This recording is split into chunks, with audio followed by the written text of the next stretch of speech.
എല്ലാവർക്കും കണ്ണൂർ കിച്ചണിലേക്ക് സ്വാഗതം. ഇന്ന് നമുക്ക് വളരെ എളുപ്പത്തിൽ നല്ല ടേസ്റ്റി ആയിട്ട് OTG ഉപയോഗിച്ച് എങ്ങനെയാണ് ഒരു ഗ്രിൽഡ് ചിക്കൻ തയ്യാറാക്കിയെടുക്കുന്നതെന്ന് നോക്കാം. അപ്പോൾ അതിനായിട്ട് നമുക്ക് ആദ്യം തന്നെ അതിൻ്റെ മാരിനേഷന് വേണ്ടിയിട്ടുള്ള സാധനങ്ങളൊക്കെ റെഡിയാക്കിയെടുക്കാം. ഞാനിവിടെ 3 ടേബിൾ സ്പൂൺ ഒലിവ് ഓയിൽ എടുത്തിട്ടുണ്ട്. നിങ്ങൾക്ക് ഇഷ്ടമുള്ള ഓയിൽ അല്ലെങ്കിൽ ബട്ടർ യൂസ് ചെയ്യാം. പിന്നെ 2 ടേബിൾ സ്പൂൺ സിർക്ക അതായത് വിനാഗിരി, പിന്നെ 2 ടേബിൾ സ്പൂൺ സോയാ സോസ് എടുത്തിട്ടുണ്ട്. 1.5 ടേബിൾ സ്പൂൺ ചെറുനാരങ്ങയുടെ നീര് ചേർക്കാം. പിന്നെ 2 table spoon Dijon mustard paste ഞാൻ ചേർക്കുന്നുണ്ട്. ഇതിന് പകരം സാധാരണ മസ്റ്റാർഡ് പേസ്റ്റാണ് കയ്യിലുള്ളതെങ്കിൽ അല്ലെങ്കിൽ മസ്റ്റാർഡ് സോസാണ് കയ്യിലുള്ളതെങ്കിൽ അത് ചേർത്താൽ മതി. ഇനി നമുക്കിതിലേക്ക് 2 ടീസ്പൂൺ ഗാർലിക് പൗഡർ ചേർക്കാം. ഗാർലിക് പൗഡറിന് പകരം ഗാർലിക് പേസ്റ്റ് ചേർത്താലും മതിയാവും. പിന്നെ ചേർക്കുന്നത് 1/2 ടീസ്പൂൺ ഒറിഗാനോ, 1/2 ടീസ്പൂൺ ബേസിൽ ലീവ്സ് ചേർക്കാം. പിന്നെ 1/2 ടീസ്പൂൺ തൈം ചേർക്കുന്നുണ്ട്. 1/2 ടീസ്പൂൺ റോസ്മേരിയും കൂടി ചേർത്ത് കൊടുക്കാം. അപ്പോൾ ഇതെല്ലാം ഡ്രൈഡാണ് കേട്ടോ ചേർത്തിട്ടുള്ളത്. ഫ്രഷ് ഉണ്ടെങ്കിൽ ഫ്രഷ് ചേർക്കാം, അല്ലെങ്കിൽ ഇതിൻ്റെയൊക്കെ ഡ്രൈഡ് ലീവ്സ് ചേർത്ത് കൊടുക്കാം. പിന്നെ 1 ടീസ്പൂൺ കുരുമുളക് പൊടിയും 1 ടീസ്പൂൺ പഞ്ചസാരയും ആവശ്യത്തിന് ഉപ്പും കൂടി ചേർത്തിട്ട് ഇതെല്ലാം കൂടി നന്നായിട്ട് മിക്സ് ചെയ്ത് കൊടുക്കാം. അപ്പോൾ ഞാനിപ്പോൾ ചേർത്ത ഹെർബ്സ് ഉണ്ടല്ലോ, അപ്പോൾ അതിന് പകരം നിങ്ങളുടെ കയ്യിൽ എല്ലാം കൂടി ചേർന്നിട്ടുള്ള ഇറ്റാലിയൻ മിക്സ് ഉണ്ടെങ്കിൽ, ഇറ്റാലിയൻ സ്പൈസസ് ഉണ്ടെങ്കിൽ അത് ചേർത്ത് കൊടുത്താൽ മതി. അപ്പോൾ എല്ലാം കൂടി മിക്സ് ചെയ്തതിന് ശേഷം ഞാനിതിലേക്ക് 3 ബ്രസ്റ്റ് പീസ് വെച്ച് കൊടുത്തിട്ടുണ്ട്. ഈ 3 ബ്രസ്റ്റും കൂടിയിട്ട് ഏകദേശം 750 ഗ്രാമോളം ഉണ്ടാവും.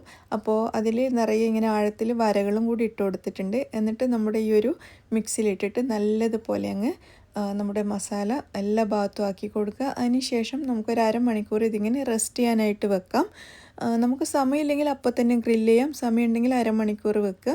ഇനിയിപ്പോൾ കൂടുതൽ സമയമുണ്ടെങ്കിൽ ഒരു 4-5 മണിക്കൂർ വരെയൊക്കെ വെക്കുകയാണെങ്കിൽ ഒന്നുകൂടി അടിപൊളിയായിരിക്കും. നല്ല സോഫ്റ്റും നല്ല മസാലയൊക്കെ പിടിച്ച് നല്ല ടേസ്റ്റിയും ആയിരിക്കും.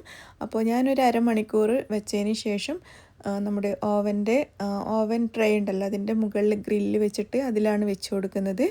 ട്രേ വെക്കുന്നത് അതിൻ്റെ വെള്ളമൊക്കെ താഴെ പോവാതിരിക്കാൻ വേണ്ടിയിട്ടാണ് ട്രേ വെച്ചിരിക്കുന്നത്. ട്രേ നിർബന്ധമൊന്നുമില്ല.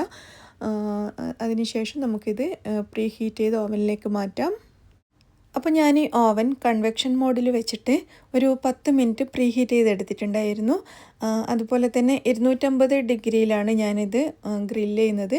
കൺവെക്ഷൻ ഓപ്ഷനിൽ വെക്കുന്നതുകൊണ്ട് തന്നെ നമുക്ക് കുറച്ച് ടെമ്പറേച്ചർ കൂട്ടി കൊടുക്കാവുന്നതാണ്. ഒരു 250 ഡിഗ്രി വരെയൊക്കെ വെച്ച് കൊടുക്കാം. അപ്പോൾ 250 ഡിഗ്രിയിൽ കൺവെക്ഷൻ മോഡിൽ വെച്ചിട്ട് 30 മിനിറ്റാണ് ഞാനിത് ഗ്രില്ല് ചെയ്തെടുക്കുന്നത്. പിന്നെ 30 മിനിറ്റ് കഴിഞ്ഞിട്ട് നോക്കിയിട്ട് കൂടുതൽ സമയം ആവശ്യമാണെങ്കിൽ വെച്ച് കൊടുത്താൽ മതി. അപ്പോൾ ഇതാ 30 മിനിറ്റിന് ശേഷം നമ്മുടെ ചിക്കൻ ഞാൻ പുറത്തേക്ക് എടുത്തിട്ടുണ്ട്. നല്ല പെർഫെക്റ്റ് ആയിട്ട് വന്നിട്ടുണ്ട്. കൺവെക്ഷൻ മോഡിൽ വെച്ചതുകൊണ്ട് തന്നെ തിരിച്ചു കൊടുക്കേണ്ട ആവശ്യമൊന്നുമില്ല. താഴെ മുകളിലൊക്കെ ഒരേപോലെ തന്നെ എല്ലാ ഭാഗത്തും വെന്ത് കിട്ടും. അപ്പോൾ അങ്ങനെ നല്ലതുപോലെ വെന്ത് നല്ല പെർഫെക്റ്റായി വന്നിട്ടുണ്ട്. അപ്പോൾ ഞാൻ നമ്മുടെ ഓവൻ ട്രേയിൽ കുറച്ച് ഇതിൻ്റെ സോസ് വീണിട്ടുണ്ടായിരുന്നു. അതിങ്ങനെ മുകളിൽ കുറച്ച് ഒഴിച്ചു കൊടുത്തിട്ടുണ്ട്. അത് നല്ല ടേസ്റ്റാണ് ആ ഒരു സോസ് കഴിക്കാനായിട്ട്.